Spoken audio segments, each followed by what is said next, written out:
Sitten voidaankin päästää meidän ehdokkaat esittelemään itsensä lyhyesti. Voitte sanoa nimen, iän, asuinkunnan ja puolueen, miksi olette hakemassa eduskuntaan ja miksi teitä kannattaisi äänestää, ja voidaan aloittaa tästä päädystä.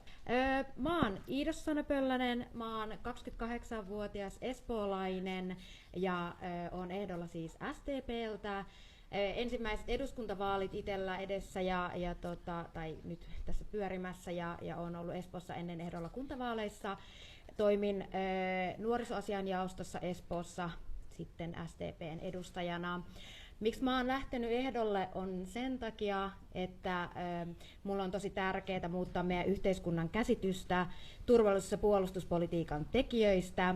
Mä oon itse reservin alikersantti, eli käynyt naisten vapaaehtoisen asepalveluksen ja sitten yliopistossa tutkinut paljon ulko- ja turvallisuuspolitiikkaa. Ja nyt se varmaan vasta lähtee päälle kohta, mutta kuitenkin niin, tarkoituksena olisi näissä vaaleissa saada myös niin kuin enemmän naisten ääntä mukaan turvallisuus-puolustuspolitiikkaa. Tätä ei voida unohtaa, varsinkin vallitsevassa maailmantilanteessa, että mitä enemmän meillä on erilaisia näkemyksiä mukana keskustelussa, niin sitä paremmin me luodaan myös turvallisempaa Suomea meille joka ikiselle. Yes. Sitten seuraava vielä sieltä. Moi, mä oon Peppi Seppälä. Mä oon 29 Espoosta, toimin täällä kunnanvaltuutettuna ja sitten Länsi-Uudenmaan hyvinvointialueen valtuutettuna. Lähdin nyt ehdolle, koska ilmastonmuutos ja luonto kaipaa puolustajia ja ilmastonmuutosta pitää torjua. Ja mulle tärkeimpiä teemoja on ehdottomasti energiapolitiikkaa. Mä oon toiminut aikaisemmin energia-asiantuntijana ja sitten opiskelen Aallossa energiatekniikkaa. Eli näen, että vaan se, mitä me tehdään energiaa tulevaisuudessa, määrittää tosi pitkälti sen, että miten Suomi tulee tulevaisuudessa saavuttamaan ilmasto- ja luontotavoitteet. Ja sitten samalla nuorten mielenterveyskriisin ratkaiseminen on myös sellainen, minkä mä näen, että meidän on aivan välttämätöntä tehdä niitä töitä ensi hallituskaudella, koska se kriisi vain syvenee joka päivä. Ja jos ei sitä nyt lähdetä purkamaan, niin sitä ei tulla sitten purkamaan missään kohtaa. Ja tämän takia mä näen nyt tässä hetkessä, miksi mä haluan olla ehdolla, ja näen myös niitä teemoja, mitä vihreät ajaa näissä vaaleissa. Joo, mun nimi on Onni Rostila, olen 30-vuotias kaupunginvaltuutettu tuolta Hyvinkäältä, olen myös Keski-Uudellamaalla aluevaltuutettu. Kotoa löytyy vaimo ja 2 poikaa. Olen ensimmäistä kertaa myöskin ehdolla, tosiaan perussuomalaisissa. Mulle kärkiteemoja on ainakin järkevä maahanmuuttopolitiikka, sananvapaus, kansallinen päätösvalta ja valtiontalouden tasapaino. Ja toki sen lisäksi niin on halunnut antaa oman osaamisen niin kuin puolueen käyttöön. Hei kaikille, mä olen Vinga Tupomäki, 24-vuotias oikeustieteen maisteri. Mä oon tuolta Kauniaisista, eli ihan Espoon keskuksen lähistöltä, ja mulla on paljon kavereitakin ollut täällä lukiossa, joten Espoon keskus ja sen Sabuekin on tullut tutuksi. Ja mä lähdin ehdolle, koska mä oon siis kokoomuksesta ja Uudenmaan kokoomuksen nuorin kansanedustajaehdokas juuri nyt. Mä lähdin ehdolle sen takia, koska mä kannan tosi syvää huolta siitä meidän valtion velkaantumisesta ja siitä, että meidän elintasoa on pidetty yllä vain velkarahalla. Ja nyt pitäisi löytää joitain ratkaisuja, että miten me saadaan talouskasvulle edellytykset, koska meidän talous ei ole kasvanut noin 20 vuoteen. Tervehdys kaikille, Samuel Sylf, 33-vuotias. Olen asunut Espoossa about koko ikäni ja lähtenyt politiikkaan 2017 sieltä paikallistasolta ja nuorisojärjestöistä. Ja Kuninkaantien lukion käyneenä sitten lukion jälkeen yrittäjänä ja kirjailijana toimijana, niin nuoret on antanut mulle lisänimen monitoimimies ja uskon, että eduskunnassa tarvitaan suoraselkäistä monitoimiosaajaa. Kiitos. Nyt kun ehdokkaat ovat esittäytyneet, on aika aloittaa ensimmäinen osio, eli paneelikeskustelu. Puheenvuoron saa siis tosiaan viittaamalla, ja Iida Susanna sieltä voi vähän ehkä edemmäs nostaa kättä, niin mekin nähdään täältä. Yes. Ensimmäinen kysymys kuuluu, jos saisitte toteutettua yhden lakialoitteen eduskunnassa, mikä se olisi? Sieltä Bingalla taisi nostaa eka käsi. Joo, mä haluaisin tehdä tällaiset norminpurkutalkoot eduskunnassa. Mä haluaisin tehdä sellaisia oikein ryminän lakialoitteita, jotka kaikki koskee yhtä asiaa, eli meidän pitäisi laillistaa paljon enemmän asioita. Mun mielestä meidän pitäisi laillistaa ensinnäkin viini ihan ruokakauppoihin samalla särkylääkkeet, miksei myös nuuska ja kannabis. Eli mä laillistaisin tosi paljon asioita. Sitten Iida-Susanna. Joo, mä lähtisin uudistamaan meidän asevelvollisuusjärjestelmän ja tekisin siitä kaikille velvoittavan, eli tämmöinen epätasa-arvoinen sukupuolittunut asevelvollisuusjärjestelmä ei mun mielestä enää ole nykyaikaa eikä nykypäivää, eikä kuulu 2020-luvulle enää. Eli tämä velvoittaisi siis niin naiset kuin miehet sekä muut sukupuoliset kutsuntoihin, ja sitä kautta tehtäisiin sitten PV:n päästä se valinnat, ketkä suorittaisi itse asepalveluksen.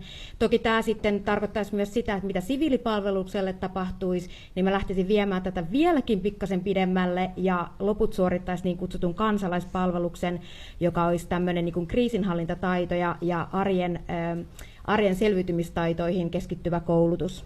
Eli tämä olisi ehkä tämmöinen niin suurin mullistus, minkä lähtisin itse tekemään. Okei.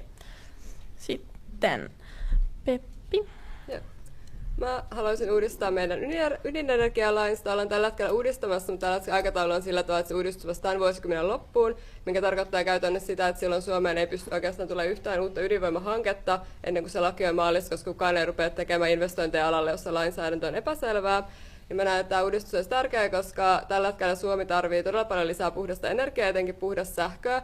Ja tätä kautta voitaisiin lähteä kasvattaa Suomen hiilikädenjälkeä, eli luomaan uutta teollisuutta sellaisille aloille, missä pystyisi tuottamaan esimerkiksi hiiletöntä terästä ja myymään tätä sitten muualle maailmalle. Tätä kautta voisi kasvattaa Suomen niin kuin valtion vientituottoja, mutta myöskin samalla niin kuin vähentää hiilidioksidipäästöjä globaalilla tasolla. Ja mä näen, että tässä olisi Suomella todella paljon potentiaalia ja osaamista lähteä olemaan niin kuin tulevaisuuden suurvalta puhtaassa teknologiassa ja etenkin päästöttömän energian tuotannossa.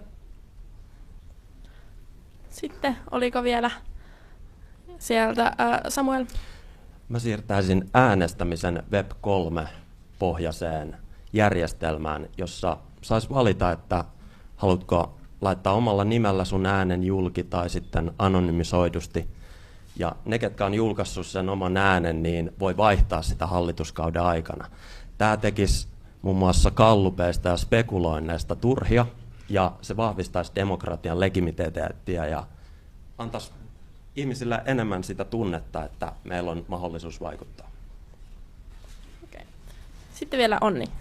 Joo, niin mä mietin tämmöisenä yksittäisenä pistemäisenä lakialoitteena, niin mä hieman rukkaisin kyllä tämän nykyhallituksen YEL, eli yrittäjien eläkelakiuudistusta, ja se vietiin kyllä valitettavan huonoon suuntaan siinä mielessä, että nyt siihen tuli tämmöinen tavallaan harkinnanvarainen määräys aina niin kuin toimialakohtaisesti, ja itse siis lakitoimistoyrittäjänä, niin se tarkoittaa sitä, että aloittelevalle yrittäjälle määrättäisiin aivan mielettömän suuret YEL-maksut heti alkuun, ja tämä hallituksen lakiuudistus itse asiassa todella paljon heikentää niin kuin mahdollisuuksia alkaa yrittäjäksi. Okei, kiitos. Sitten siirrytään eteenpäin. Mediassa on usein esillä, miten nuorilla ilmenee enemmän haasteita mielenterveysongelmien kanssa. Miten nuorten mielenterveysongelmia pitäisi teidän mielestänne ehkäistä? Peppi? No, ehdottomasti toki tarvitaan terapiatakuu, lisää psykoterapiakoulutusta ja sen koulutuksen tekeminen maksuttomaksi, mutta sitten samaan aikaan pitää tunnustaa se, että jos mieli niin kuin rikkoutuu ihan jatkuvasti tässä arjessa, niin kyllähän se ongelma on siinä arjessa eikä siinä, että meillä ei ole tarpeeksi terapiaa tarjolla. Eli meidän pitää lähteä purkaamaan juurisyitä, että mikä on se syy, minkä takia tällä hetkellä mielenterveysongelmat on näin suuressa nousussa. Tähän mä näen todella tärkeäksi niin esimerkiksi koulutukseen panostuminen, pienemmät ryhmäkoot, että ihmisillä on niin enemmän aikaa kohdata nuoria siellä arjessa, puuttua jo varhaisemmassa vaiheessa, jos jotain ongelmia on, ja antaa sitä tukea. Ja samalla esimerkiksi opiskelijoiden toimeentulon parantaminen, koska toimeentulo-ongelmia ja mielenterveysongelmien kytkös on tunnistettu. Ja esimerkiksi tällä hetkellä opiskelija saattaa mennä 100 euroa kuussa niin kuin mielenterveyspalveluihin, ja sitten samaan aikaan opintoraha saattaa olla 200 euroa, mutta sitten sun terapia- ja mielenterveyslääkkeet maksaa 300 euroa, niin onhan se ihan selkeää, että silloin tämä niin yhtälö ei toimi. Eli niin kaikkia näitä tasoja pitää lähteä purkaa. Tässä ei ole mitään yhtä ihmelääkettä, mutta jokaisella tasolla pitää tehdä niitä toimia, että me voidaan vahvistaa mielenterveyttä. Sitten siitä niin...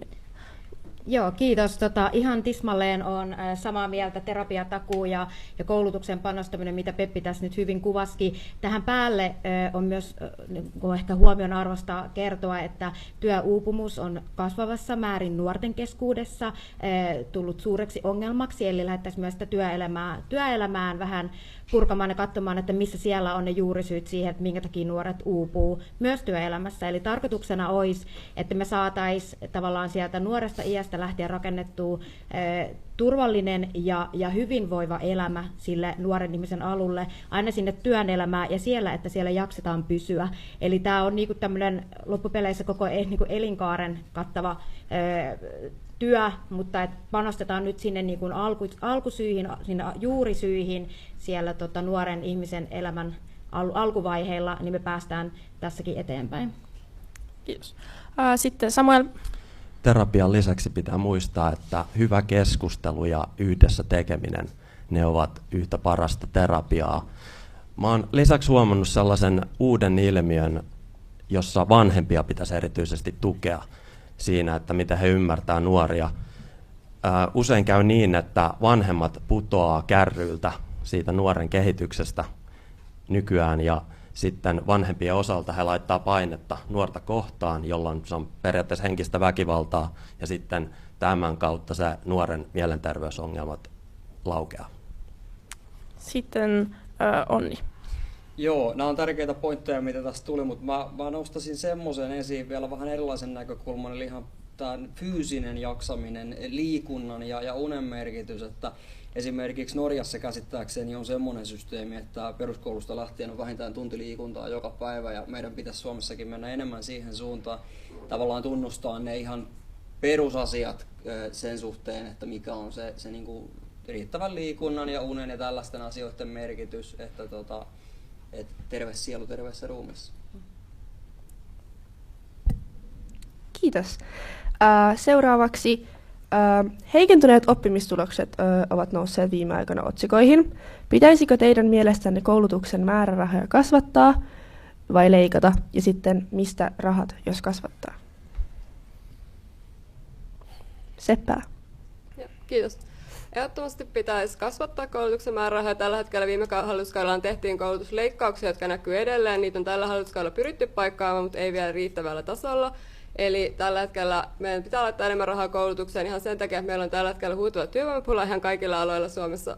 Ja sitten samaan aikaan käytännössä me ollaan maa, jossa väestömäärä koko ajan pienenee, jolloin tavallaan sit koko ajan pienemmistä ikäluokista pitää parempaa huolta ja turvata se, että pystyy kouluttautumaan ja sitä kautta pääsee työelämään ja pitää siitä koulutuksen laadusta huolta.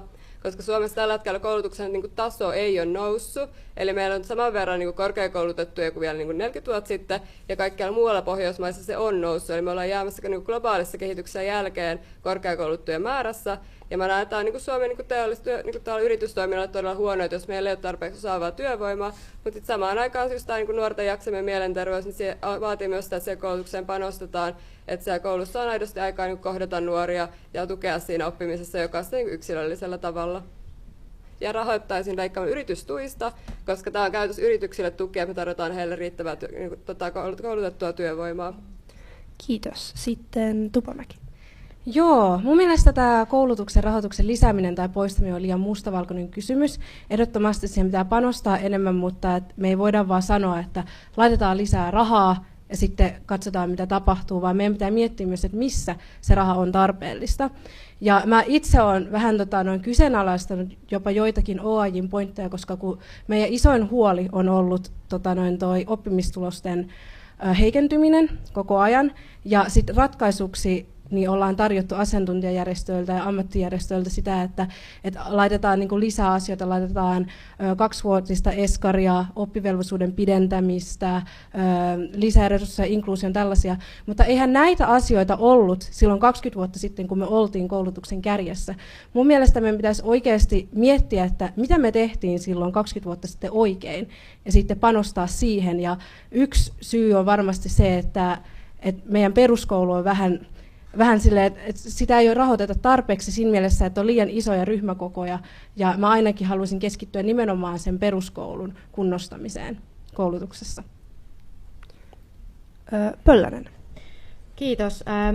Ehkä tähän Bingan kommenttiin tästä, että 20 vuotta sitten koulutus oli paremmassa kunnossa, niinhän se oli, kunnes sitten viime hallituksen aikana leikattiinkin aika reippaasti kanssa koulutuksesta, eli se taso on sitä laskenut, ja nyt tällä hallituskaudella me ollaan, niin kuin Peppi hienosti tuossa, että tässä on niin kuin eletty aika niin kuin kirjaviakin vuosia, ja sen aikana on tapahtunut koulutuspuolellakin paljon koulutuspoliittisia muutoksia, on tullut leikkauksia, ja sitten sinne on yritetty paikata niitä, eli ehdottomasti tarvitaan siis tukea sitä koulumaailmaa, ja oikeastaan voisin allekirjoittaa jälleen kerran tässä vieressä seisovan henkilön niin kaikki argumentit tästä, että mihin lisättäisiin ja mistä leikattaisiin sitten, mistä se raha tulisi. Sen sanon kyllä, että Binga oli siinä oikeasti, että kohdennettu se pitää olla, eli mehän ei voida koskaan heittää vaan rahaa jonnekin ja olettaa, että se tekee tehtävänsä, vaan se pitää olla tarkoin suunniteltu, ja sitä kautta me pystytään vasta luomaan sitä haluttua tulosta. Rostila? Joo, no mun täytyy näin niin oikeistoyhteistyön merkeissä kompata Bingan pointtia, että on niin kuin noista huomioista samaa mieltä, ja huomauttaisin just tuohon äskeiseen puheenvuoroon, että kyllä ne PISA-tulokset on lähtenyt laskemaan jo aika lailla ennen kun viime hallituksen koulutusleikkaukset tehtiin. Että palaisin perusasioihin tässä koulutuspolitiikassa. Sylf. Niin, tällaisina taloudellisina haastavina aikoina niin se koulutuksen rahoituksen lisääminen hän on haastavaa. Mä oon itse halukas lisäämään koulutuksen rahoitusta, mutta myös löytämään niitä uusia tapoja löytää rahoitusta. Eli yksi tapa olisi muodostaa tavallaan desentralisoituja yhteisöjä yritysten ja opiskelijoiden välillä, jolloin se yhteisö voisi organisoitua ja toimia rinnakkain hyödyttäen opiskelijan opiskelun ja sitten sen yrityksen intressejä. Kiitos. Oliko kellään vielä sanottavaa tähän aiheeseen? Ei. Mennään eteenpäin. Pysytään hetki vielä koulumaailmassa. Ruotsin kielen opiskelusta tai pakkoruotsista, kuten moni sen mieltää, nousee aika ajoin eriäviä mielipiteitä. Tuleeko teistä ruotsin kielen opiskelun olla pakollista, muulla valinnaisella kielellä korvattavissa olevaa tai kokonaan vapaaehtoista? Sieltä Rostila. Joo, kiitoksia. Ehdottomasti pakkoruotsista niin sanotusta pitäisi luopua oikeastaan kaikilla koulutusasteilla. Se pitäisi käynnistää sillä tavalla hallitusti, että ensin luovuttaisiin näistä pakollisista tutkintovaatimuksista korkeakouluissa, pidettäisiin huoli niin kuin kielten opettajien riittävästä täydennyskoulutuksesta ja sitten laitettaisiin resursseja ruotsinkielisten palveluiden toteuttamiseen jollain muulla tavalla kuin tällaisella selvästi toimimattomalla ajastaan jälkeen jääneellä niin kuin reliikillä, josta me nähdään itse asiassa meidän niin kuin ylintä valtiojohtoa myöten, että se tuottaa niin kuin todella kyseenalaisia tuloksia. Nyt oli ensin tuossa Pölläsellä käsi ylhäällä. Joo, hankala kysymys. Mutta jos me katsotaan sitä aina vaan meidän näkökulmasta, että pitääkö suomenkielisten lopettaa ruotsin kielen opiskelu, niin pitää myös muistaa, että Suomi on kaksikielinen maa ja meidän suomenruotsalaiset, jotka opiskelee äidinkielenä ruotsia, niin heillä on myös pakollinen suomen kielen opiskelu.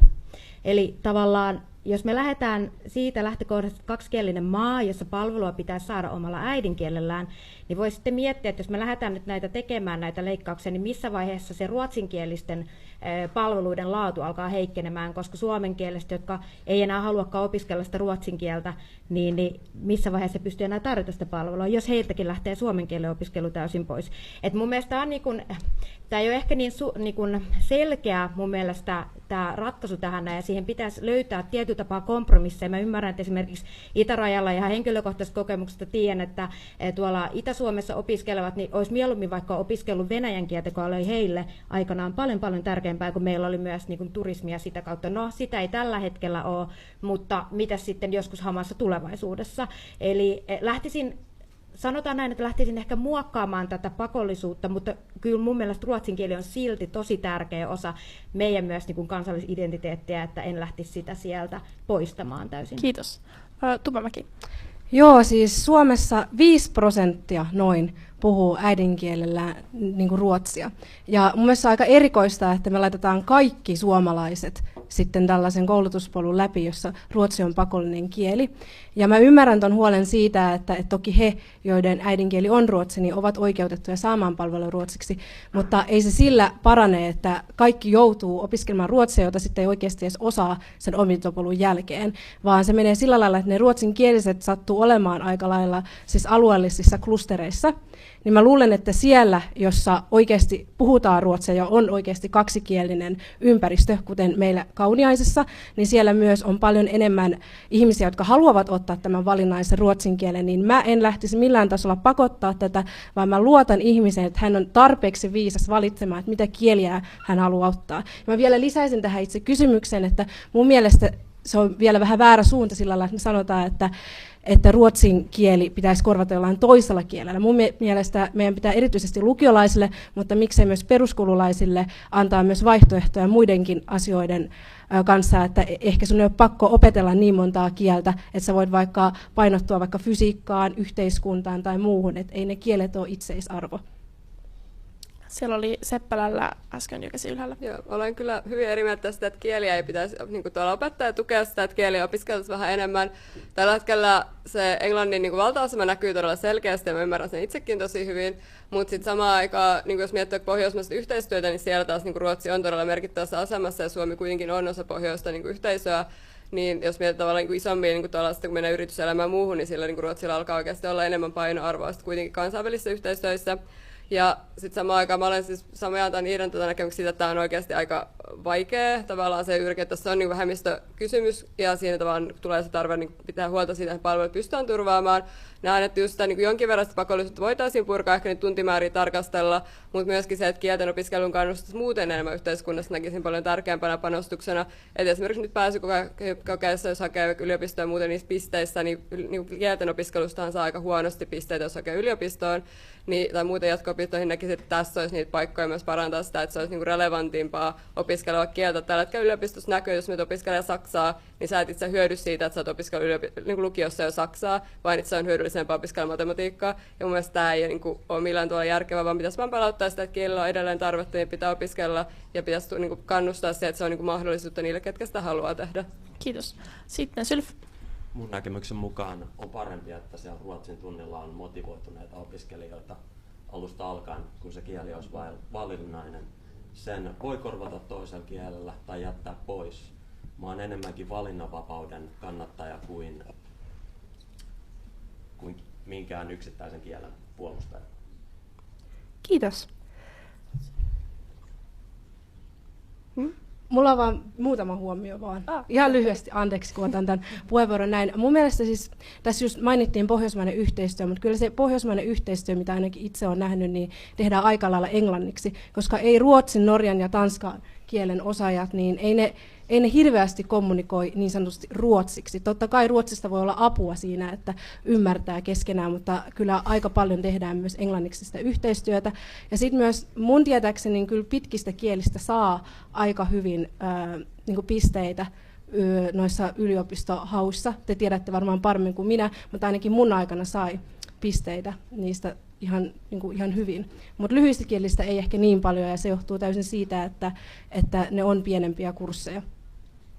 Kiitos. Sitten vielä Pöllänen. Joo, lyhyesti haluaisin korjata. Skandinaaviskahan on kieli, jota käytetään pohjoismaisessa yhteistyössä, ja se koostuu juuri ruotsin, norjan ja tanskan kielistä, ja se on kieli, jota myös me suomalaiset käytetään, kun me ollaan siellä pohjoismaisen yhteistyön parissa. Jos jotain ei osata, niin totta kai me sanotaan se englanniksi, mutta sitä kauttahan me päästään lähemmin tekemään yhteistyötä ja tuttavuutta niiden kanssa, ketkä puhuu sitä skandinaaviskaa, eli ehkä ruotsia ei, mutta niiden yhdistelmä, ja tämä ruotsin kieli auttaa meitä ymmärtämään norjaa ja tanskaa yhä paremmin kanssa sitten. Että kiitos. Pahoittelut, siirrytään seuraavaan kysymykseen. Suomi seuraa usein Ruotsin jalanjälkiä, mutta miten voimme varmistaa, että Suomeen ei tule Ruotsin kaltaista nuoriso- ja jengirikollisuutta? Rostila. No joo, lähtisin ihan siitä perusasiasta liikkeelle. Jos Ruotsista puhutaan, niin kyllähän siellä jo tunnustetaan oikeastaan kaikkien puolueiden ehkä yksittäisiä lukuun ottamatta toimesta se, että myös maahanmuuton volyymi on vaikuttanut siihen, että kuinka paljon ne ongelmat on kasautunut ja niiden on annettu kasautua. Ja sitten totta kai se määrä vaikuttaa siihen, että kuinka paljon tapahtuu tämmöistä asuinalueiden eriytymistä, ja kun tapahtuu asuinalueiden eriytymistä, niin sitten tulee rinnakkaisyhteiskuntia, jossa taas on erilaiset säännöt siitä, että mikä on hyväksytty ja mikä ei. Ja näin ollen musta ihan selkeä vastaus tähän kysymykseen on se, että täytyy hallita maahanmuuttopolitiikkaa sillä tavalla, että me ei ehdoin tahdoin luoda tämmöistä ilmiötä. Seppälä. Jengiytyminen ei Suomessa ole mitenkään erityisesti maahanmuuttokysymys, vaan enemmän epätasainen tulonjako ja vähemmistöstä tulevat ongelmat siinä, että vaan se, että ihmiset on heikommassa taloudellisessa asemassa ja vaihtoehtoja on paljon vähemmän. Niin se, että me parannetaan sitä, että on tasaisempi tulonjakauma ja sitä vaikka tuetaan ihmisiä ja parannetaan sosiaaliturvan tasoa, niin se on tavallaan se keino, tarjotaan sitä koulutusta, tarjotaan sitä tulevaisuutta nuorille, niin sehän on se, mikä sitä jengiytymistä estää. Se, mikä ajaa jengiytymiseen, on se, että sulla ei ole tulevaisuutta. Ja jos yhteiskunta on rakentanut meidän yhteiskunnan sellaiseksi, että sä et koe, että sä et voi olla enää osa tätä yhteiskuntaa, niin meidän pitää korjata sitä yhteiskuntaa, jos ihmiset kokee sen kuuluvuuden tunteen. Koska silloin kun tämä on kunnossa, niin ei ihmiset koe tarvetta lähteä erkanemaan yhteiskunnasta. Mutta tämä on just sitä, että mielenterveyspalveluiden parantaminen, koulutukseen panostaminen, kotouttamiseen panostaminen, nämä on niitä tavallaan askelia, millä puretaan näitä juurisyitä. Et ei se, että me estetään ihmisiä tulemassa Suomeen, niin ratkaise yhtään millään tavalla sitä, kun se ongelma on jo täällä. Mutta sitten samaan aikaan me tarvitaan Suomeen työperäistä maahanmuuttoa ja pitää panostaa, että ihmiset kotoutuu ja kun tulee Suomeen, niin pääsee osaksi sitä yhteiskuntaa, eikä sillä tavalla, että me jätetään ihmisiä tämän yhteiskunnan ulkopuolelle. Kiitos. Sitten Tupomäki. Mä en näe oikeastaan kauheasti ristiriitaa Onnin ja Pepin noista puheenvuoroista äsken. Mun mielestä niissä molemmissa oli hyvä pointti. Onnilla oli se, että maahanmuuttoa pitää hallita paremmin. Ja sitten Pepillä oli se, että totta kai, kun puhutaan nuoriso- ja jengirikollisuudesta, niin luultavasti se johtuu siitä, että heillä ei ole vaihtoehto, he tulevat huonoista lähtökohdista. Mutta kysymys on just se, että jos tänne tulee paljon hallitsematonta maahanmuuttoa, niin meillä ei ole varaa tarjota niin hyvää sosiaaliturvaa kaikille, jotka tulee tänne.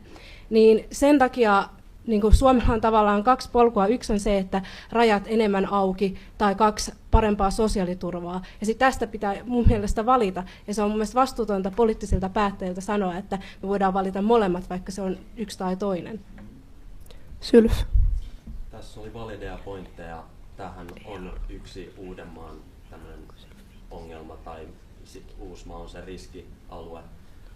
Ja Ruotsi on tässä kokemusasiantuntija, eli kyllä mä lähtisin ensimmäisenä vähän jututtaa ruotsalaisia kansanedustajia ja kysyä heiltä, että mitä he tekisivät paremmin. Pöllänen. Siis mehän, jos me puhutaan maahanmuutosta ja näin, niin eihän me nyt lähdetä siihen, että avataanko me rajat vai annetaanko me kaikille rahaa, vaan se kysymyksen ydin on just siinä, mitä Peppi sanoi, eli meidän on tarkoituksena tänne, kun tulee ihmisiä, jotka tarvitsee apua, niin me pyritään tarjoamaan palveluiden kautta heille apua, jotta he voi päästä meidän yhteiskunnan pyöriin mukaan, eli esimerkiksi työllistyä, kouluttautua. Ja tämä on se lähtökohta. Et nyt kun me puhutaan vähän tällä avoimesti, että no maahanmuutto, tulkaa tänne, tehkää mitä haluatte, vai maahanmuutto käytetään pelkästään sosiaaliturvapalveluihin rahaa, niin siinä välissä on se keskitie. Ja se keskitie on se, mistä mun mielestä Peppikin tässä hyvin. Mä nyt ihan komppaan koko ajan Peppi sua tässä paneelissa, mutta se keskitie löytyy siis sitä kautta. Eli meidän pitää miettiä, minkälaista se on se meidän vastaanotto täällä näin. Ja mun mielestä vähän surullista, että aina kun me puhutaan tästä jengiytymisestä tai nuorisorikollisuudesta, niin me puhutaan aina niin kuin maahanmuuttajataustaisista, koska se asia vaan ei ole niin mustavalkoinen. Ja se mun mielestä on väärää viestiä, mitä me annetaan eteenpäin. Seppälä. Haluan ehkä sen verran sanoa, että kyllähän Suomi tarvitsee tällä hetkellä työperäistä maahanmuuttoa ehdottomasti. Jos katsoo meidän väestöpyramidia, niin meillä tällä hetkellä työikäinen väestöryhmä ei riitä ylläpitämään niitä palveluita, mitä meillä tällä hetkellä on. Ja ilman työperäistä maahanmuuttoa, niin ei me pystytä ylläpitämään tätä maata, että se on aivan fakta. Totta kai sit se pitää hoitaa kunnollinen prosessi, mutta esimerkiksi mietitään niin vaikka silloin aikaisempaa pakolaiskriisiä ja vertaa nyt tätä päivää, kun meille tulee paljon samalla tavalla ukrainalaisia pakolaisia Suomeen, niin eihän meillä enää ole samanlaisia ongelmia. Meillä on ollut ongelmia tässä turvapaikkaprosessissa, mutta niitä on korjattu tässä välissä ja nyt se nähdään, että se ongelmat on saatu ratkaistua hyvin pitkälle, koska ei kukaan tällä hetkellä puhu, että meillä tulee jotenkin ukrainalaisia pakolaisia, joita vyöryy tai liikaa tai mitään tämmöistä retoriikkaa ei tällä hetkellä käytä. Eli mun mielestä se on selkeästi, että tätä on saatu korjattua. Ja tässä niin nähdään se, että kyllähän meidän on niin kannattava solidaarinen vastuu autettava ihmisiä, jotka on hädässä, jotka on kodittomia, joiden maa on sodassa. Eli kyllä mä niin näen, että Suomen maahanmuuttopolitiikka on tällä hetkellä niin toimivaa. Totta kai sitä pitää vielä kehittää, mutta ei meillä tällä hetkellä mitään tämmöistä tällaista ongelmaa mun mielestä on, mitä tässä ehkä vähän kuvattu, että meillä tulisi liikaa ihmisiä tai mitään Kiitos. tämän tyylistä. Ja. Sitten vielä Rostila ja sitten siirrytään seuraavaan kysymykseen. Joo, no ihan lyhyt kommentti siis tästä ajatuksesta, etteikö tätä kysymystä pitäisi liian kiinteästi liittää maahanmuuttoon, niin kyllä mun käsittääkseni esimerkiksi Itä-Uudenmaan poliisipäällikkö Koskimäki on sen julkisuuteen sanonut, että Uudellamaalla tämmöisestä vakavasta jengirikollisuudesta, niin se 90-95% niistä on maahanmuuttajataustaisia. Et täytyy tunnustaa tosiasiat, ja toinen tosiasia on myös se, että jos me havaitaan, että käytännössä missään Länsi-Euroopan maassa mikään määrä rahaa tähän niin sanottuun kotouttamiseen ei ole tuottanut merkittävästi erilaisia tuloksia, siis parempia tuloksia, niin mä itse peräänkuulutan tässä vaan sitä realismia. Kiitos. Valtion budjetti ja talouspolitiikka nousee yleensä isosti otsikoihin. Miten muuttaisitte valtion talouspolitiikkaa tulevalla eduskuntakaudella? Seppälä. No, totta kai on selvää tällä hetkellä, kyllä meidän pitää lähteä tasapainottua valtion budjettia. Me on tällä kaudella otettu paljon velkaa, mutta mä näen, että se on ollut varsin perusteltua, koska tässä on ollut ensin pandemia, sen jälkeen sota. Ja valtion taloudessa voidaan nähdä kahdella tavalla, eli joko silloin, kun valtion taloudella menee huonosti, niin myös valtio leikkaa. Mutta sitten on myös tällainen vastakkainen teoria, eli jos yleisellä taloudella menee huonosti, valtio subventoi sitä, jolloin sit yksittäisillä ihmisillä se talouden taantuma iskee paljon vähemmän. Ja mä näen, että tämä on kaikista järkevin tapa tehdä sitä talouspolitiikkaa on se, että kun ihmisillä menee huonosti, niin valtio ottaa sen velan. Sen sijaan, että me yksilöinä otettaisiin sitä velkaa, että oltaisiin työttömiä, niin se, että valtio kantaisi tavallaan vastuuta ja riskiä siitä talouden taantumasta. Mutta totta kai tätä pitää lähteä korjaamaan. Itse näen, että semmoinen leikataan sieltä, leikataan täältä, leikataan koulutuksesta, sotesta, niin se ei oikeastaan ratkaise mitään, se vaan käytössä lisää kuluja. Jos meillä vaikka nuoret ei pääse työllistymään, niin sehän sitten käytössä tarkoittaa sitä, että meillä on vähemmän työntekijöitä. Jos sote-palveluissa leikataan, niin sairaudet voi pahentua, jolloin se maksaa enemmän sitten, hoitaa näitä ihmisiä. Niin sen sijaan pitäisi tehdä rakenteellisia uudistuksia, eli ihan laittaa vähän kaikki pöydälle, rakentaa uudestaan ja luoda sellaisia järjestelmiä, esimerkiksi ennaltaehkäistä esimerkiksi sairauksia. Että esimerkiksi vaikka mielenterveyspalveluissa niin se, että jos me ehkäistään sitä, että mieli ei murru, niin silloin me ei tarvitse tarjota niitä terapiaa niin paljon. Kiitos. Ja tämä tulee sitten halvemmaksi. Oliko muilla? Jes, sieltä Tupamäki.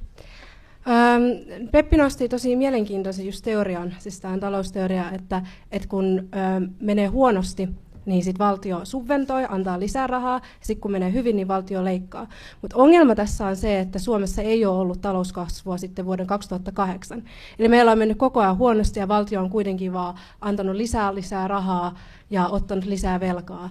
Ja tässä huomataan se, että se ei yksinään auta. Et meidän pitää katsoa, että mikä tässä meidän järjestelmässä on niin jäykkää ja huonoa, että talous ei vaan kasva. Ja mä luulen, että se lähtee työmarkkinoista ja sitten myös siitä, että meillä on vaan liikaa julkista sektoria, liikaa julkisia palveluita. Että kyllä mä lähtisin tarkastelemaan näitä julkisia palveluita myös ihan, kun on se eduskunnan budjetti, niin ihan rivi kerrallaan, että onko nämä todella sellaisia, jotka on sitten plussan puolella loppupeleissä, niin kuin Peppi tässä kuvasi, vai onko ne sellaisia, ne on jäänyt sinne joskus vuodelta 1980 ja sillä ei ole oikeasti mitään merkitystä, otetaanko sieltä pois vai ei Suomen kokonaistaloudelle. Sylf. Joo, eli selvää on, että maassa ei voida elää yli rajojen, yli varojen, niin on aika tehdä niitä talouden sopeutumistoimia heikentämättä kuitenkaan kenenkään sitä perushyvinvointia ja leikata menoja siten, että se vaikuttaisi mahdollisimman vähän BKT-kehitykseen. Mä näen, että talouden sellaiset todella hyvät ratkaisut on siellä nuanssitasolla, mutta siinä niin kuin päälle päin esimerkiksi indeksijarru päälle ja ei tehdä indeksikorotuksia ja sitä rataa. Sitten Rostila. Joo, siis samaa mieltä edellisten puheenvuorojen kanssa, että kyllä valtiontaloutta on pakko tasapainottaa. Ja nyt se ongelma on juuri se, että kun me ei oikein saada kunnollista talouskasvua aikaan, niin sitä täytyy tehdä myös ihan selkeiden menoleikkausten kautta. Ja se on kuitenkin, vaikka se voi olla kulunut fraasi, niin kyllä se vahva valtiontalous on erityisesti huono-osaisten paras kaveri. Eli jos ei me voida hallitusti tehdä niitä menoleikkauksia, niin sitten tulee IMF ja Troikka ja kumppanit ennen pitkään vetää korkojen kerran ne leikkaukset paljon kivuliaampina. Pöllänen vielä sieltä ja siirrytään eteenpäin sen jälkeen. Joo, kiitos. Kun me puhutaan menoleikkauksista, niin ne aika usein on nyt kohdistunut tässä niin kuin oikeistopuolella justiinsa keskusteluun sote-palveluista tai koulutuksesta, ja tämähän on just se, mikä tavallaan tekee teistä nuorista meidän tulevaisuuden terveitä, hyvinvoivia työntekijöitä, ja teidän osallisuus työllisyyteenhän parantaa sitten taas meidän tilannetta tosi paljon enemmän, koska täällä on enemmän ostovoimaa, ja sieltähän sitä rahaa tulee sitten sinne valtion kassaan kanssa. Me ollaan nostettu työllisyyttä, se on tällä hetkellä historiallisen korkealla tällä hallituskaudella, ja sitä työtä tullaan jatkamaan, jos nykyisellään tai pikkasen muutettuna lähtisi tämä seuraavakin hallitus pyörimään, ja se on se tavoite. Eli työllisyyttä pitää pystyä nostamaan sen sijaan, että me oikeasti mennään ja leikataan sieltä, missä on kriittisintä leikata, eli siis sieltä keskimatala palkkaisilta ihmisiltä, niin siinä vaiheessa me ehkä romutetaan tämä koko hyvinvointivaltio ihan täysin, koska sen jälkeen ne leikkaukset osuu myös sinne sote-palveluihin ja koulutukseen. Et siinä sitten valinnanvapautta, kun sulla ei oikeasti mitään mistä valita, kun sulla ei lähtökohtana tulevaisuus näyttää ihan mustalta. Kiitos. Sitten paneelikeskustelun viimeisenä kysymyksenä. EU niin vaikuttaa kuin tarjoaa mahdollisuuksia sen kansalaisten elämään. Mihin suuntaan Suomen pitäisi pyrkiä viemään EUta? Seppälä. Mä kannatan itse, että me oltaisiin vahvemmin mukana EU:ssa. Mun mielestä Suomi pärjää ainoastaan sillä, että me ollaan niin vahvasti osa globaalia yhteiskuntaa. Ja myöskin se, että Suomi on aika pieni maa. Että jos mietitään, että jos me aletaan lähteä talousmarkkinoilla pärjäämään, niin se EUn kautta niin se on kaikista helpointa vaikuttaa vaikka Kiinaan tai Jenkkien niin talouspolitiikkaan. Tässä ehkä kun äsken puhuttiin valtiontaloudesta, niin kyllä mä näen, että esimerkiksi Suomessa niin vihreän teknologian vienti on se, millä voidaan lähteä kasvattamaan sitä valtion tuloja, ja näen, että tässä on todella paljon potentiaalia. Ja tämän takia mä näen, että se EUn rooli siinä, että EU asettaa nyt kunnianhimoisia ilmastotavoitteita, EU haastaa Kiinaa ja Jenkkejä myös siinä, että ilmastotavoitteet pitää saavuttaa ja saadaan aikaan sitä, että ilmasto niin tavallaan tällä vihreällä teknologialla on kysyntää, niin se on niin se Suomen mahdollisuus pitkässä syöksyssä. Mä näen, että EU on tässä niin todella merkittävä niin kumppani siinä. Me saavutaan tämä, ja Suomessa on todella, niin me vaikutaan siihen EU-politiikkaan, meillä on todella merkittävä osa EUn kuitenkin toimintaa, niin näen, että se niin tiiviimmällä yhteistyöllä, että samaan aikaan tämä Ukrainan ja niin sota on osoittanut se, että me tarvitaan niin yhtenäistä Eurooppaa, ja vaan tällä yhteistyöllä me tullaan pärjäämään. Ja sen mä pidän todella arvokkaana, että siitä yhteistyössä pidetään kiinni myös vaikeina aikoina, ollaan solidaarisia toisia kohtaan, koska myös kaikki muut tukee myös meitä, jos meillä menee huonosti. Ja tämä on mun mielestä sellainen eurooppalainen arvoyhteistyöpohja, mistä mä haluan pitää kiinni ja lähteä sitä tiivistämään entisestään. Kiitos. Sitten Tupomäki. Mun mielestä EU lähti todella hyvästä ajatuksesta siitä, että meillä on vapaa kauppa, meillä on vapaa liikkuvuus ja meillä ei tarvita vaikka passia, niin kuin jos me mennään Viroon tai muualle. Että se oli tosi hyvä idea, mutta sitten se huoli, mikä mulla on ja mikä monella myös kokoomuslaisella on se, että EUsta on alkanut tulla liian sääntelevä sillä lailla, että se sääntelee mikrotasolla ja siitä meidän pitäisi luopua ja niin kuin antaa enemmän sitä itsehallinto-oikeutta niille maille. Eli Suomelle ja muille jäsenvaltioille. Esimerkiksi siinä ei ollut mun mielestä mitään järkeä, että EU lähti niin korkealla tasolla kieltämään vaikka muovipillejä, tai sitten nyt se kieltää kaikki kertakäyttöastiat joissain pikaruokaloissa, jos syö siellä, tai jotenkin tällaisia todella pieniä mikromanageeravia. Se on mitenkään kustannustehokasta siinä mielessä, että siellä ne virkamiehet tekee näitä sääntöjä, se, että esimerkiksi kahvinkone ei saa olla päällä enempää kuin vaikka 15 minuuttia. Tällaiset asiat niin pitäisi kitkeä EUsta ja palata siihen vapaakauppaan ja taloudelliseen yhteistyöhön, johon myös liittyy tämä ilmasto ja muu, mutta mieluummin isompia suuntalinjoja kuin sellaista näpräämistä ja sääntelyä. Kiitos. Pöllänen. Hyvin tuotiin esille EU, me tarvitaan yhtenäistä EUta tällä hetkellä, ja vaikka me puhutaan siitä, tai tiedetään, että me ollaan suuntamassa NATO-jäseneksi, ja jotkut puolueista on sanonut jopa, että NATO riittää pelkästään meille kansainväliseksi yhteistyön areenaksi, niin NATOhan on pelkästään puolustusliitto ja EU on siis kaikkea muuta ja kaikkea lisää siihen päälle. Ja EU tulee näyttäytymään, sen on tarkoitus tulla näyttäytymään ja oikeastaan jopa pakko näyttäytyä vahvempana toimijana, koska meillä on globaalin politiikan tasolla, meillä on tulossa me nousee koko ajan uusia voimia, nousee Kiina, Intia, Brasilia, meillä on Venäjän uhka. Miten me päästään tähän globaaliin kilpailuun mukaan, puhumattakaan edes Afrikasta. Siinä me tarvitaan vahvaa, toimivaa EUta. Tähän, mitä Binga mainitsi, muovipillit, kertakäyttöastiat. EUssa on kuitenkin tämmöinen, jos nyt sanon oikein, onko se toissijaisuus vai mikä se on se lauseke, eli siis asiat, mitkä pystytään hyvin hoitamaan jäsenmaassa, niin hoidetaan siellä, mutta mitkä EU näkee paremmaksi ja tärkeimmäksi hoitaa siellä EU-tasolla, ne hoidetaan, ja nämä on näitä meidän kunnianhimoisia ilmastotavoitteita, näitä meidän ympäristötavoitteita, joihin nämäkin on, ja näiden perusteella jäsenmaat alkaa muokkaamaan sitä yhteistä markkinaa, eli tavallaan jos yksi maa kieltäisi vaan noi muovipillit, vaikka sanotaan, että Suomi kieltäisi muovipillit, niin mikä vaikutus silloin sit muihin Euroopan maihin, jos tämä niin kannustin ei lähde sieltä EUn päästä jo. Eli ehkä miettisin sitä, niin kun ymmärrän, että välillä kritisoidaan jotain metsäpolitiikkaa, koska se ei kuulu EUn päätäntävaltaan. Mutta sitten voitaisiin Sylf. Suomen pitäisi ohjata EUta siihen suuntaan, että EU on enemmänkin auttava kuin kädestä pitää ohjaava tukiverkosto. Että sillä jokaisen maan omalaatuisella päätöksenteolla.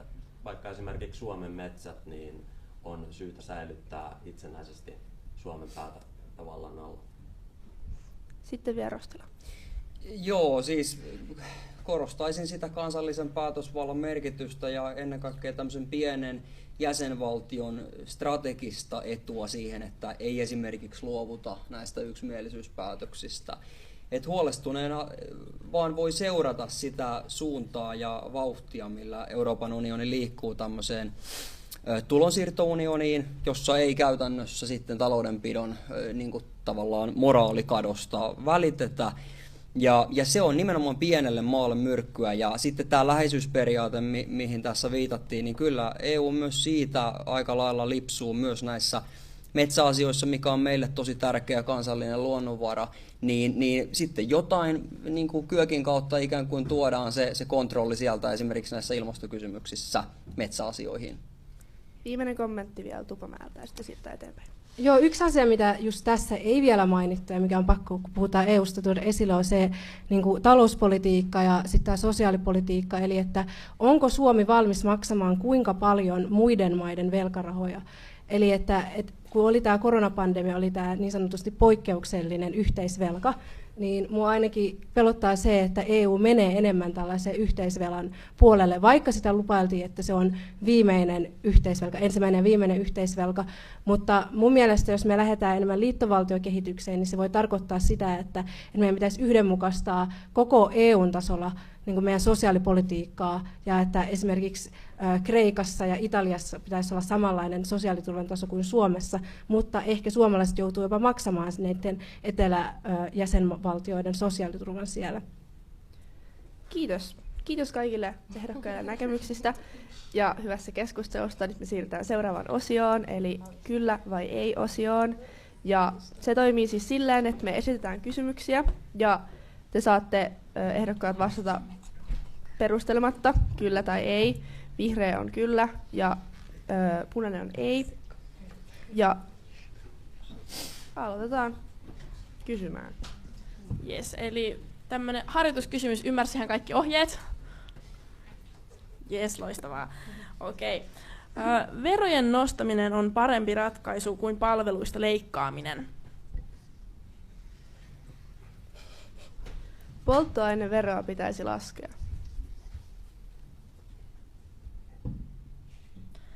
Opintotuen tulorajaa tulisi korottaa. Suomessa on liian helppo elää sosiaaliturvalla.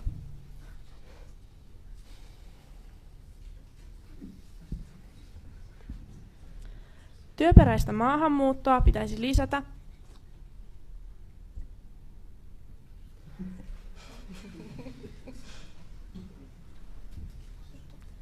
Suomen tavoitteet hiilineutraaliudesta vuoteen 2035 mennessä pitäisi siirtää myöhemmäksi. Ympäristölle haitallisia toimia pitäisi verottaa kovemmin.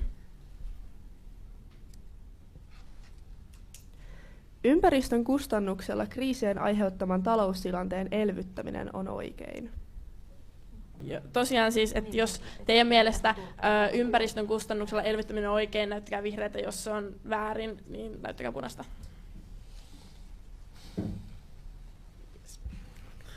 Seuraava. Ruuhkamaksut tulee ottaa käyttöön. Valtion tulee tukea joukkoliikenteen houkuttelevuutta.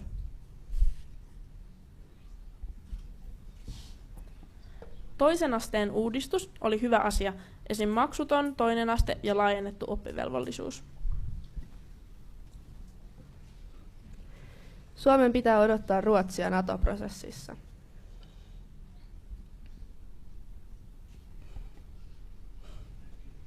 Kannabiksen pitäisi olla laillista. Huumeiden käyttöhuoneita pitäisi perustaa ympäri Suomea. Koko Suomi tulee pitää asuttuna. Kiitos paljon vastauksistanne. Nyt meillä olisi hetki aikaa ottaa vastaan kysymyksiä yleisöltä. Eli jos kellään on mielessään kysymys, niin voi nostaa käden ylös, me voidaan antaa puheenvuoroja. Sieltä takana. Ydinvoimasta sekä tämmöisistä pienemmistä uutemmista mitä pöpeleistä plus tämmöisistä perinteisistä. Voi nostaa käden ylös saa ja puheenvuoron sanoa. Seppälä. Joo. No toki opiskelen energiatekniikkaa, niin on sillä aika tuttu ala, mutta kyllä mä näen, että Suomen tällä hetkellä niin tuotteet siitä, että paljon sähköä me tarvitaan tulevaisuuden nojaan, että myös uutta ydinvoimaa pitää rakentaa. Se, että rakennetaanko me yksi iso vai useammin tämmöinen pienempi niin kuin peräkkäin, niin se on talouspolitiikkaa, se on mielestäni se, mitä poliitikkoja ei pidä päättää. Mutta ehdottomasti tämä niin ydinenergialaki pitäisi uudistaa sillä tavalla, että se mahdollistaa näin pienten rakentamisen. Nythän se niin kuin, laki ei tunnista tämmöistä niin konseptia, niin tämä uudistus olisi tosi tärkeä. Ja samalla valtion pitäisi aloittaa pienydinvoimalla pilotti ensi hallituskaudella yhdessä alan toimijoiden kanssa, koska ilman, että siinä on tavallaan tämmöistä niin yleistä tahtotilaa niin kansallisella tasolla, niin me ei saada tätä hommaa käyntiin, ja silloin me todella missataan se johtoasema tässä, mitä voitaisiin saavuttaa. Kiitos. Oliko jollain muulla tähän sanottavaa? Pöllänen. Joo, on siis ihan samaa mieltä. Mun mielestä me tarvitaan ydinvoimaa, tarvitaan pienydinvoimaa meidän tulevaisuuden ja nyt jo tämänkin hetken energiapaletissa. Eli jos me halutaan jossain vaiheessa pystyä tekemään vihreä siirtymä siten, että se ei käy kuluttajan kukkaralle pahasti, niin meidän pitää olla myös siellä tämmöisiä tasaisesti sähköä tuottavia energiamuotoja, joissa ydinvoima on niin kuin tutkitusti yksi parhaimmista toimintamalleista ja energiatuotantotavoista. Kiitos. Sylf. Tosiaan ydinvoima on hyvä, mutta otetaan ensin tuo Olkiluoto 3 käyttöön ja sitten katsotaan aikataulu uudestaan. Et samanlaista fiaskoa ei kyllä voi uudestaan tehdä. Tupomäki. Ihan lyhyesti vaan sellainen kommentti, että voi niitä aikoja, kun ydinvoimaa demonisoitiin ja mihinkään ei saanut laittaa lisää ydinvoimaa, puhumattakaan kukaan ei halunnut kannattaa sitä oikein julkisesti, varsinkaan ympäristöliikkeiden saralla. Ja jos nyt vaikka menee Töölöön lenkille, niin sitten siellä on sellainen laatta kuin itsekkyyden muistomerkki, ja sitten siinä on kaiken maailman poliitikkoja listattuna, ja se oli jonkun ympäristöliikkeen laittama siihen, niin kuin, että tavallaan mustamaalaamaan niitä ihmisiä, jotka lukee siinä listalla, että he ovat kannattaneet ydinvoimaa, niin nyt kun menee sinne lenkille, niin voi ihan iloisesti katsoa sitä, että nämä ihmiset on aina ollutkin ydinvoiman puolella. Sitten vielä Rostila.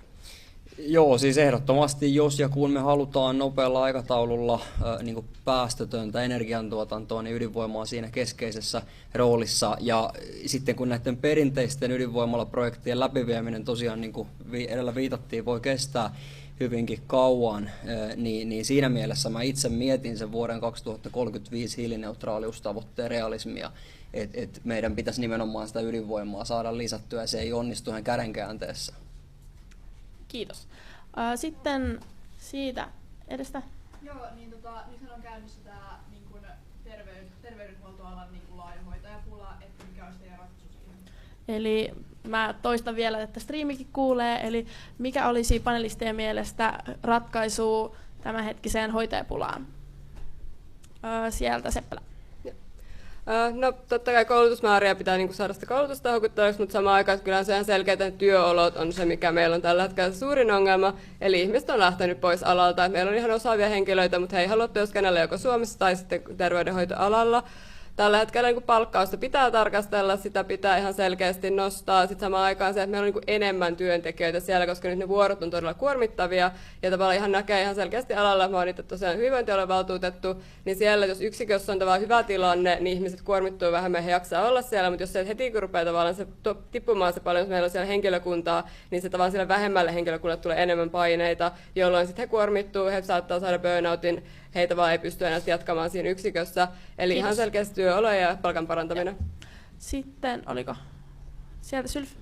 Sanoisin, että pitää katsoa just spesifisti se hoitaja, ne hoitajat, ketkä tarvitsee siinä eniten jotain. Et ehdottomasti työolosuhteista pitää lähteä ja sitten jos aletaan palkkoja korottamaan, niin sitten tullaan taas tähän samaan kysymykseen, että tässä haastavassa taloudellisessa tilanteessa niin pitää löytää siihen fiksuja keinoja. Pöllänen? Joo, ja siis jos me mietitään, että kuinka paljon me esimerkiksi kunnioitetaan tai arvostetaan tätä alaa, niin se näkyy oikeasti tällä hetkellä heidän palkoissa. Eli mun mielestä se kunnioitus ja arvostus yhteiskunnalla heidän tekemää työtä kohtaan on liian alhainen. Eli kyllä lähtisin myös niihin palkkoihin koskemaan, koska se on oikeasti iso kriteeri monelle pysyä myös siellä työpaikalla, tietenkin niiden työolojen lisäksi, mutta ei voida unohtaa sitä palkkausta. Oliko Rostilalla vielä? No joo, siis että se on ihan totta, että siitä on tullut semmoinen itseään pahentava kierre, että kun sieltä on poistunut sieltä alta ihmisiä, niin sitä mukaan myös ne työolot on käynyt paljon kuormittavimmiksi ja sitä pitäisi lähteä sitten tarkastelemaan niitä työoloja ja miettisin myös juuri sitä, että kun Suomessa on kuitenkin väkilukuun suhteutettuna itse asiassa hyvinkin paljon koulutettuja hoitajia, niin kuin erilaisia keinoja heidän houkuttelemiseksi takaisin sinne alalle. Jes, kiitos. Sitten oliko vielä jollain yleisöstä kysymys sieltä? Joo, no mä voisin kysyä tästä, kun aikaisemmin paneelissa keskusteltiin ruotsin kielen asemasta ja merkityksestä Suomessa, niin mua olisin kiinnostunut kuulemaan, että miten te koette karjalan kielen aseman, koska se on kuitenkin olennainen osa suomalaisuutta, ainakin nationalistisen käsityksen mukaan. Tällä viikolla vietettiin Karjalan päivä, tai siis suomalaisuuden päivää, ja päivä oli myös Kalevalan päivä, ja Kalevahan on laadittu Karjalan alueella, ja olisin kiinnostunut kuulemaan, miten elvyttäisitte karjalan kielen. Kiitoksia. Tosiaan toistan vielä kysymyksen lyhyesti, eli mitä panelistit ovat mieltä karjalan kielen asemasta? Seppälä. Mun kaveri on karjalan kieliaktivisti ja musta tuntuu, että hän suuttuisi mulle, jos mä vastaan tähän. Niin mutta siis ehdottomasti karjalan kielen asema pitää tukea. Se on siis tällä hetkellä niin kieli, joka niin on todella niin kuolemankielissä. Eli se tavallaan tarvitaan todella paljon sitä elvyttämistä, että me saadaan takaisin sitä niin osaamista siihen. Tämmöiset niin kielipesät, ihan se, että annetaan niin rahoitusta siihen kielen opiskeluun, opetukseen, oppikirjojen ja oppimateriaalien laatimiseen. Niin nämä on tavallaan semmoisia, että ihan rahalla tämäkin ongelma ratkeaa, että ei se ehkä millään hyvällä tahdolla tai muulla lähde, mutta se rahamäärä on aika pieni loppupelissä, jos katsoo valtionpuolista, mitä tavallaan kielen elvyttämiseen tarvitaan, mutta kyllä mä näen, että se on suomalaisten tehtävä, koska Suomessa karjalan kielisiä on vainottu ja syrjitty silloin aikoinaan, kun evakkoja on tänne tullut ja tavallaan sitä kautta väheksytty karjalan kieltä ja ajettu sitä alaspäin, että se ei ole enää opetettu samalla tavalla enää, että kyllä sitä asemaa pitää parantaa. Yes, kiitos. Sylf. Mä näen, että kieli on ihmisiltä ihmisille. Eli ne toimet, mitä voidaan ylhäältä päin tehdä jonkun kielen elvyttämiseen, niin ne on realistisesti hyvin rajallisia. Eli jos ihmiset ei sitä kieltä tee, puhu tai kirjoita, niin sitten se jää siihen. Oliko Rostila? Joo, siis mä oon itse asiassa puoliksi viipurilainen isäni puolelta, mutta olen menettänyt sen karjalan kielen, kyllä ei semmoista olekaan enää itsellä, mutta kyllä mä vähän uudelleen järjestelisin ehkä joku vaatimaton opetusministeriön alainen tuki soisi annettavan Suomalaisuuden liitolle, joka myös hoitaa näitä sukulaiskieliasioita, ja hehän eivät saa tällä hetkellä lainkaan valtionavustuksia, mikä on todella eriskummallista. Tuupamäki.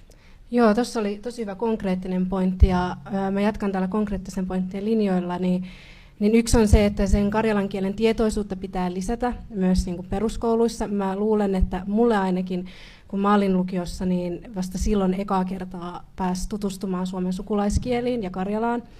Ja sitten myös toinen on se, että mun mielestä Ylen tehtävä olisi nimenomaan elvyttää tai pitää huolta Suomessa puhutuista vähemmistökielistä, myös karjalasta, että he voisivat tehdä vaikka lapsille suunnattua ohjelmaa tai uutisohjelmaa karjalaksi, mieluummin sitä kuin kaikkea muuta viihdekulttuuria, mitä Yle on niin kuin viime aikoina enemmän keskittynyt siihen, niin haluaisin myös painottaa meidän valtion median merkitystä tässä.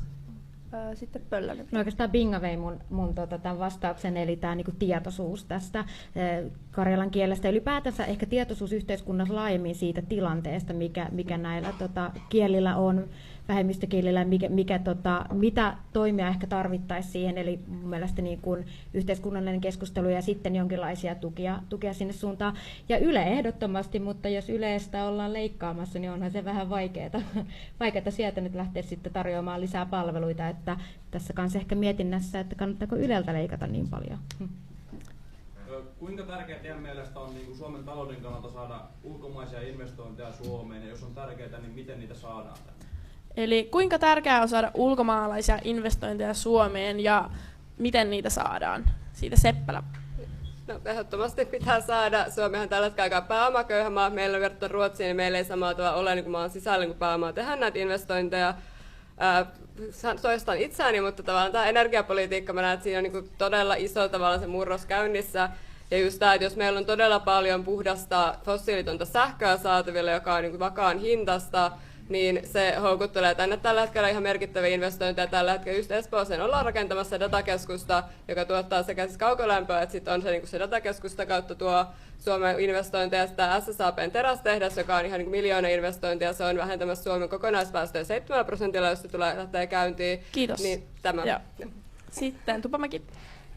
Ydinratkaisu tähän on Suomen kilpailukyky, ja se, miten Suomen kilpailukykyä parannetaan maailmalla, on yksi veroasteita lieventämällä. Et mun mielestä Suomessa on aivan liian korkea verotus esimerkiksi yrittämiselle ja yrityksille, eli se niin kuin verottaa meidän kilpailukyvystä todella paljon, jos on paljon halvempaa esimerkiksi perustaa yritys Ruotsiin tai viedä se raha Ruotsiin kuin sitten Suomeen. Sylf. Semmoinen yksinkertainen ratkaisu, että pääomaverotusta ei saa kiristää. Ja sitten muutenkin niin ainahan yhteystietojen ja ihmisten kautta ne joku löytää tänne. Eli pitää olla myös silleen avomielin ja hyviä tyyppejä siellä ottamassa diilejä vastaan. Rostila. Joo, lyhyesti siis pidän erittäin tärkeänä ja pitäisi myös näiden edellä kuultujen asioiden lisäksi, eli sen kilpailukyvyn lisäksi, niin pyrkiä määrätietoisesti luomaan semmoista korkean osaamistason niin kuin klusteria, mihin on sitten houkuttelevaa investoida. Kiitos. Sitten oliko siellä vielä kysymys, pidetään se viimeisenä kysymyksenä. Joo, mulla on tästä EUn keskinäisriippuvuudesta, kun sehän tekee sitä ja yrittää tällä pitää rauhaa ja näin edespäin, että kyllähän se sisäisesti ja ulkoisesti, mutta kun tämä markkinataloudessahan eihän niin kuin Venäjä ja Kiina tätä noudata, niin tähän tuo vähän niin kuin kilpailuasemaltaan niin kuin EU-maille vähän huonompaa, kun kaikki ei sitä noudata, niin onko tämä tietynlainen keskinäisriippuvuus enää, kun me on Kiinasta niin kuin kaikista tultu, että niin kuin pitäisikö meidän puuttua tähän tietynlaisen keskinäisriippuvuuden harjoittamiseen, pitäisikö tämä EU-linjaa muuttaa? Joo, eli no mitäsköhän tän nyt saisi tiivistettyä tälle striimiin. Ehkä napakasti sanottuna, niin pitäisikö EUn keskinäisriippuvuutta muuttaa ja säädellä ja sitten just asemaa muihin tämmöisiin suurvaltoihin ja etenkin teollisesti merkittäviin valtioihin. Seppälä voi aloittaa siitä. No, mä näen, että se meidän vahvuus on siinä, että meillä on se yhtenäinen EU, eli tavallaan sillä, että jos me lähdetään taas keskenämme kilpailemaan siitä, että kuka niin kuin eniten jeesailee niin kuin Venäjää, niin me lähdetään vaan siitä tukea käytännössä sortovaltioita. Eli käytännössä on se, että me ollaan yhtenäistä sortovaltioita vastaan, on se, millä on aittapa oikeastaan torjua sitä, tai muutamassa syöksytään vaan siihen, että yhtäkkiä Venäjä niin rupeaa valtaan vähän enemmänkin alueita, jos ei siellä laiteta hanttiin. niin kyllä se on niin kuin ainut keino se yhtenäisyys. Sitten samaan aikaan, että kyllähän meidän pitää pyrkiä eroon siitä riippuvuudesta näistä maista. Esimerkiksi Suomihan nyt on lopettanut kaiken energiatuonnin Venäjältä, ja tämä kävi tosi nopeasti. Tähän ollaan onneksi varauduttu aikaisemmin, että me on rakennettu sen tuulivoima ilman sitä, me oltaisiin nyt todella kusessa. Mutta tämä on sama asia pitää tehdä Kiinankin suhteen. Meidän pitäisi niin pyrkiä olemaan omavaraisempia, ja Suomi ei voi yksin olla omavara, me tarvitaan se muu EU siihen ympärille, mutta niin omavaraisempi EU, joka pystyy niin panemaan hanttia Venäjälle ja Kiinalle, niin oikeasti maailmantasolla luo semmoista globaalia rauhaa ja tavallaan niin rauhoittaa semmoista suurvaltapolitiikkaa, jos me ei olla riippuvaisia muista maista samalla tavalla. Kiitos. Sitten Rostila. Joo, siis on sillä samalla linjoilla tässä vihreiden edustajan kanssa, että kyllä meillä täytyy olla semmoinen tietty kriittisen infran omavaraisuus, ja väittäisin, että se teoria sellaisesta globaalista liberalismista, että kauppa on se, mikä kannattaa ja antaa pääomien vaan mennä sinne tänne ja tonne, niin se on itse asiassa osoittautunut aika lailla vääräksi, että Kiina ja Venäjä ja heidän kaltaiset tämmöiset autoritääriset valtiot toimii ihan erilaisella logiikalla, ja mä väittäisin, että he pelaavat tätä meidän peliä niin kuin meidän päämenoksi. He hyödyntää sitä meidän niin kuin sinisilmäisyyttä. Et kyllä tässä täytyy olla niin kuin tarkkana ja tehdä uudelleen arvioita esimerkiksi strategisen teollisuuden valmistuksen kotiin tuomiseksi takaisin Suomeen ja Eurooppaan. Vähän liittyen siihen edelliseen kysymykseen, että Suomehan voisi ottaa roolia kehittää myös EUn sitä sisäistä päätöksentekoa ja sitä kautta ottaa aktiivista roolia ja pitää huolta, että se on tehokasta ja demokraattista. Pöllänen. Joo, ihan lyhyesti. Siis EUn tulisi olla yhtenäisempi ja voimakkaampi toimija globaalissa politiikassa, ja se yhtenäisyys on siinä se avainsana. Tämä myös näkyy esimerkiksi puolustussektorilla, eli kun mekin viimeiset maat liitytään abatterallaan NATOon, niin sitä kautta myös EU pystyisi ehkä kehittämään omanlaista puolustusteollisuutta, joka olisi toimivampi siten, että meidän ei tarvitsisi ostaa EUn ulkopuolelta tai sitten tukeudutaan pelkästään kalustoon, mutta että pystyttäisiin myös tuottamaan sitä puolustustuotteita, kalustoa, laitteistoa myös täällä meidän sisällä, niin sitten me ei jossain vaiheessa, jos tulisikin uhka päälle, niin me ei oltaisikaan riippuvaisia jostain mikrosiruista, jostain maasta, joka ei ehkä haluakaan olla meidän tukena sitten siinä tilanteessa. Kiitos.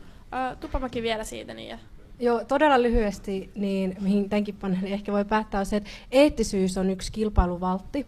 Ja mun mielestä me länsimaissa ja varsinkin EU:ssa ollaan allekirjoitettu ne tietyt perusoikeudet, sen tietyn eettisyyden tason, ja mun mielestä sitä pitää vaalia. Ja kyllä mä ennustan, että niin kuin tapahtui Venäjälle tämän Ukrainan hyökkäyssodan takia, ja sitten myös niin samalla tavalla tulee tapahtua myös Kiinalle ennen pitkään, jos ne ryhtyy liian aggressiiviseksi, jos ne vielä enemmän loukkaa ihmisoikeuksia, niin en usko, että globaali markkina on niin valmis myymään kaikki periaatteet, vaan että saa Kiinasta vähän vaan halvemmalla jotain. Kiitos. Tosiaan meidän juontajien puolesta iso kiitos kaikille niin täällä auditoriossa kuin streaminkin puolella paneelia seuranneille, ja suurkiitos paikan päälle tulleille panelisteille.